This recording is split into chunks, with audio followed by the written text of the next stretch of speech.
జెన్కోలో notification recruitment process start అయింది. Assistant engineering లో అర్హత సాధించిన అభ్యర్థుల సర్టిఫికేషన్ కొనసాగుతుంది. సర్టిఫికెట్ల వెరిఫికేషన్ లో అవకతవకలు లేకుండా పారదర్శకంగా నిర్వహిస్తున్నామన్నారు జెన్కో అధికారులు.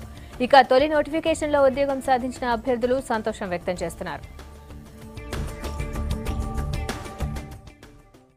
తెలంగాణ జనరేషన్ కార్పొరేషన్లో మనం 856 పోస్టులకు గాను 23/9/2015లో నోటిఫికేషన్ ఇచ్చాము. ఆ నోటిఫికేషన్కి మనకి 1,09,900 మంది క్యాండిడేట్స్ అప్లై చేసుకున్నారు. 18/12/2015 మనం ఎగ్జామ్ కండక్ట్ చేసేసి వాళ్ళ రిజల్ట్స్ని మనం డిక్లేర్ చేయడం జరిగింది. ఈ క్యాండిడేట్స్ కూడా మొత్తం అంతా ఓన్లీ మన 10 జిల్లాలకు సంబంధించిన తెలంగాణ క్యాండిడేట్స్కే ఈ ఉద్యోగాలు ఇవ్వాలనే సంకల్పంతో మనం ఆ నోటిఫికేషన్ ఇచ్చాము. ఈ మన 14 తారీఖు నుంచి సర్టిఫికెట్స్ వెరిఫికేషన్ జరుగుతుంది. ఈ ఎగ్జామినేషన్ కానీ లేకపోతే ఈ సెలెక్షన్ కానీ చాలా ట్రాన్స్పరెంట్గా జరిగింది. కొన్ని పేపర్లో కొన్ని ఊహాగానాలు వచ్చాయి. అలాంటి ఊహాగానాలకు మాత్రం ఏమాత్రం కూడా అవకాశం లేకుండా ఈ ఎగ్జామ్ కూడా మనం జేఎన్టీ వాళ్ళు కండక్ట్ చేసినారు. టీఎస్ జెన్కోలో ఉత్తీర్ణత సాధించాను.